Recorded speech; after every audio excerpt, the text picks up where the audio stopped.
Imagine yourself wrapped in a thick blanket, the quiet of night all around you. Outside, the world is colder now, the kind of chill that makes the hearth fire glow even brighter. Close your eyes for a moment and imagine the world around you beginning to fade. You find yourself standing on a narrow dirt path, the air crisp and cool against your skin. The year is long ago, so long ago that there are no cars, no tall buildings, no distant glow of electricity. Instead, you hear the soft crunch of leaves beneath your feet and the faint smoke of wood fires carried on the breeze. Far away, a village prepares for winter. The cottages are small, their walls rough but sturdy, with smoke rising gently from crooked chimneys. Inside, families gather close, their voices soft, their hands busy with the last tasks of the season. It is the end of autumn in a medieval village, that turning point in the year when the last colours of summer have already faded and the first whispers of winter creep into every corner of life. The cottages you pass are small, their walls built from timber and clay, their roofs heavy with thatch. From the crooked chimneys, streams of smoke twist upward, curling into the pale grey sky. Villagers move about with purpose. A farmer bends low to pull the final turnips from the soil. A woman carries a heavy basket of firewood, her breath forming clouds in the cold air. Children, their cheeks red from the wind, run from door to door with armfuls of twigs, their laughter soft but bright. You look toward the fields, and beyond them stands an oak tree, ancient, tall, its branches stretched wide against the dimming light. Its leaves are almost all gone, and yet one remains, a single brown leaf, trembling in the wind, clinging desperately to its branch. The villagers know its meaning. They believe that when the last leaf finally falls, the frost will arrive to stay, and winter will claim the land. But for now, there is still warmth. Step inside one of the cottages, and you'll find a fire glowing in the hearth. Shadows flicker across the walls as families gather close, their voices soft, telling stories, humming old songs, and working quietly with their hands. The air smells of bread baked earlier in the day, mixed with the rich smoke of burning oak. This is how the nights begin here, with work completed, with food safely stored, and with a quiet togetherness that makes the cold outside less daunting. The world is simple, and yet it is full of care, full of hope, and full of the small rituals that keep life steady as the long winter approaches. And so, as you listen, you are not only hearing their story, you are walking among them. You are part of this village, waiting for the last leaf to fall. The next morning, you step outside, and the chill has deepened. The sun rises low and pale, casting long shadows across the fields. The earth feels harder beneath your boots, and the air smells faintly of frost. In the distance, villagers move with urgency. Men and women bend low in the fields, pulling up the final roots from the soil, turnips, parsnips, onions, anything that can be stored to last through the bitter months ahead. Each basket filled feels like a small victory against the cold.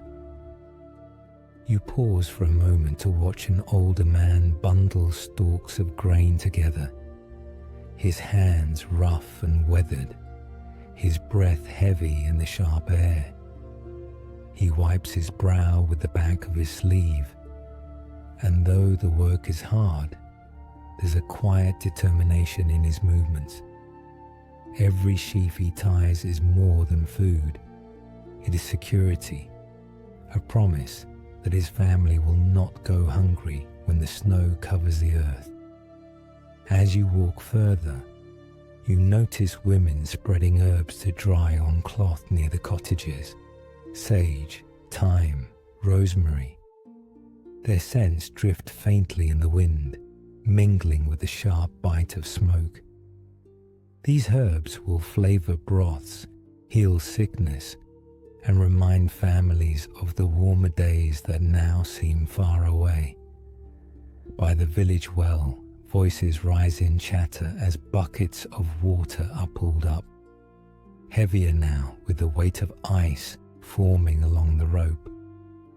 There's laughter, there's talk of the coming frost, but beneath it all is a shared understanding. Winter will test them, as it always does. And yet, there's no despair here. There's rhythm, a cycle that the villagers know well. Work now, endure later, and celebrate the smallest of comforts. Each root pulled from the ground, each log stacked by the wall, is another step closer to survival. As the day fades, the harvest ends. You can almost feel the shift in the air, as if the earth itself sighs, surrendering to the coming cold. The fields lie empty, silent, waiting for snow. But within the village, fires are stoked, doors are shut, and warmth gathers once more. The harvest is done, and the village breathes easier, for now. The harvest may be gathered, but the work is far from over. As you step through the village paths, you hear the steady creak of wooden doors, the thump of barrels being rolled, the rustle of sacks filled with grain. The villagers are preparing their stores, their lifeline through the cold months to come. At the edge of the village, you notice a small stone cellar half buried in the earth. Its door groans as it opens, revealing the cool, damp air within. Shelves lined with clay jars glisten with honey and pickled vegetables, glowing faintly in the candlelight. Root vegetables are stacked in neat piles, their rough skins holding the promise of nourishment long after the frost has hardened the soil above. Outside, you hear the low murmur of neighbors exchanging goods. A sack of grain traded for salted meat, a bundle of herbs for a loaf of fresh bread.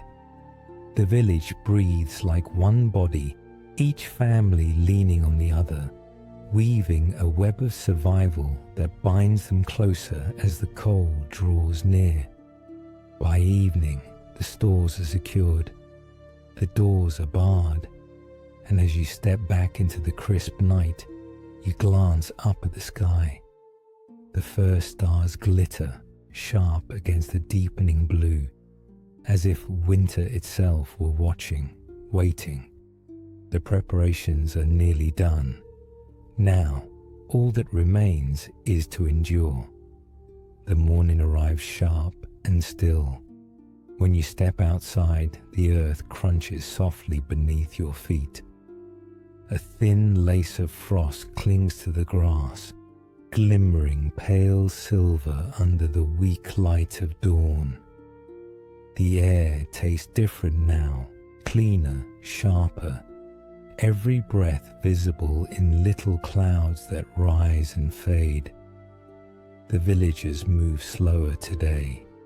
Scarves of wool are drawn tighter around their necks, hands tucked deep into rough woven sleeves. Even the animals feel it. Chickens huddle together, their feathers puffed wide against the chill. The cow's breath steams in the air as they're led back to the barn. Hooves clicking softly against frozen ground. Inside the cottages, life shifts into a new rhythm. Fires are lit earlier, tended more carefully. You sit near one hearth and watch as sparks drift upward, disappearing into the dark chimney. The walls glow faintly in the firelight, shadows stretching long across the packed earth floor. Every crackle and pop of the wood feels louder now, more precious. Each flame a small defiance against the cold pressing in from outside. Meals change too. Where once there was fresh bread and fruit, now there are stews bubbling slowly in heavy iron pots. Carrots, onions, beans, and salted bits of meat simmer together, filling the room with a deep, comforting warmth. The smell clings to the air, to the clothing, to the very walls, an anchor against the thinness of winter. And yet, beyond the flicker of the hearth, you feel it, the quiet vastness of winter waiting. The frost is only the beginning. Each breath of wind carries a whisper of nights that will grow longer, darker, harder. The villagers know it. You can see it in their eyes when they glance toward the horizon, watching as the sun sinks sooner each day. The first frost is a reminder, a warning, and a promise of the winter still to come. The sun sets quickly now, sinking behind the hills before most of the work is done. By late afternoon, the sky glows faintly in shades of violet and grey, and then, almost suddenly, it is night. This is when the stories come alive. The old grandmother clears her throat, her voice raspy yet strong, as she begins to weave tales passed down through generations. Stories of knights who faced impossible winters, of saints who walked through snow barefoot, and of spirits said to wander the forests when the moon was high. The children listen wide-eyed, clutching wool blankets under their chins, their imaginations painting the unseen world beyond the walls. Sometimes it isn't stories, but songs. A low hum rises, joined by another voice, and soon the small cottage is filled with a melody. The songs are simple, steady, carrying with them a sense of survival, of shared endurance. The fire glows, the voices rise and fall, and the night seems less heavy, less endless. But in the pauses between story and song, there is silence. Not an empty silence, but one that feels full, as though the entire world is holding its breath. Outside, the cold presses against the wooden beams, the wind sighs through cracks, and frost creeps along the glass of the small windows. The contrast is stark, the fierce quiet of winter beyond, and the fragile warmth preserved within. You feel it too, sitting there. The weight of history, of human resilience, of the simple truth that through countless winters, warmth was not just fire. It was people, voices, and the stories they shared to keep the darkness at bay. The fire, though steady, was never enough on its own.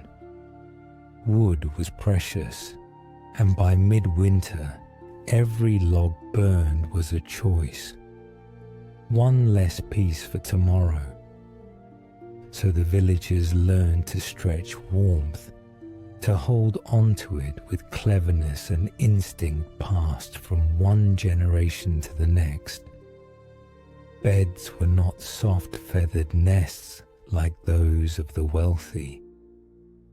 For most, they were little more than straw stuffed into sacks of linen, sometimes sprinkled with herbs to keep away insects. Yet even there people found warmth in closeness, the heat of one body sustaining the others. Children slept curled against their parents, and in some homes, even small animals, dogs or goats, were brought inside for the night, their breath adding to the fragile pocket of warmth. Clothing, too, became armor. Wool, coarse and heavy, was layered in every form: tunics, cloaks, thick stockings. At night, they wrapped themselves tightly, almost cocooned, leaving only their faces uncovered. Some tied cloths around their heads and hands, knowing that warmth slipped fastest through the extremities. Still, there were rituals, small acts of superstition, that gave comfort when the cold pressed too hard. Some villagers swore by placing heated stones at the foot of the bed, wrapped in cloth, their fading warmth enough to trick the body into lasting sleep. Others believed that keeping a candle lit would not only keep away spirits, but also make the cold less cruel, as though the flame itself held back the night. The cold was not just felt on the skin, it became a presence, an adversary that pressed against doors, seeped through cracks, and reminded everyone of how fragile survival truly was. But in that struggle, there was also resilience. Each night endured was proof of strength, of ingenuity, of the quiet determination that carried them through one of the harshest seasons of their lives. And as the wind howled outside, the villagers lay beneath their coarse blankets, drifting slowly into sleep, knowing that in the morning the cold would still be there, but so would they. Night in the medieval countryside was never truly silent. Beyond the crackle of a dying fire or the steady rhythm of breath inside the cottage, the world outside was alive with sounds, some familiar, others unsettling. The hoot of an owl, the howl of wolves echoing from the woods, or the groan of timbers shifting in the cold wind could stir unease in even the most steadfast hearts. For peasants, the dark was more than the absence of light. It was a realm of mystery, where unseen forces wandered. People told stories of wandering spirits, of witches who prowled under the moon, and of omens carried by animals whose cries pierced the stillness. To guard against these fears, charms and rituals were woven into nightly routines. A sprig of rosemary might be hung over a door to keep away wandering souls. Bread left on the table, a small offering, was meant to appease spirits so they would pass by without harm. And prayers, whispered in hushed voices as families lay down to sleep, were not only to God, but also to the saints and angels believed to keep watch in the dark hours. The cottage walls were thin, and the night pressed close.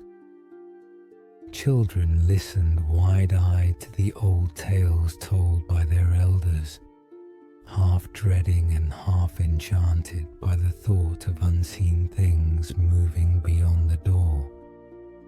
These stories were warnings, but they also became a strange comfort, reminders that fear was something shared, carried together. And so, as the wind rustled the thatched roofs and shadows stretched long across the floor, the peasants surrendered to sleep, holding to faith, ritual, and each other, hoping that by morning both they and their village would remain untouched by the mysteries of the night. Even in the coldest nights, when the fields lay hidden beneath frost and the breath of every villager curled into mist, there were moments of warmth that bound people together. Hope, after all, was as essential as firewood, and faith as necessary as bread. The rhythm of the church bell often carried across the frozen air, calling the peasants not only to prayer but to gathering. Inside the modest stone chapels, the flicker of candles replaced the shadows with a golden glow, and voices lifted in song rose like warmth spreading through the heart. For many, this was the truest shield against despair, the belief that no matter how harsh the season, spring would return, and with it, life. Winter also brought with it small celebrations, holy days marked by simple feasts. A goose, fattened through the autumn, might be shared among families. Honey cakes, rare but treasured, were baked to sweeten a bitter season. These moments, brief as they were, carried joy deep into the cold months, and their memory lingered long after the food was gone. And so, around hearths and altars, laughter mingled with prayer, and the peasants learned to hold on to hope. For them, survival was not only about enduring the cold, but about remembering that even in the darkest winters, light could be kindled. In a candle flame, in a shared meal, in the warmth of a song. Beyond the snow-laden fields and the bitter winds, survival in winter was rarely a solitary effort. A single family, left on its own, could falter beneath the weight of hunger and cold. But in the village, there was strength in numbers, and each person became a thread in a fabric that could not easily be torn. Neighbors shared what they could, sometimes quietly, slipping a loaf of bread or a bundle of firewood to a household in need. Other times it was more open, families gathering in a single hall, huddling together by one large fire instead of many small ones. The warmth of bodies, the murmur of voices, the simple presence of others. These things kept despair at bay just as surely as the fire kept frost from the door. Tasks that seemed impossible alone were made lighter when many hands joined in. Men took turns hunting in the frozen woods, their efforts pooled for the good of all. Women gathered to spin wool, their voices weaving songs into the long hours. Even children had their part, fetching water, tending small fires, or carrying messages from one cottage to the next. In this way, the village became a single living thing, its heart beating stronger in winter when unity was most needed.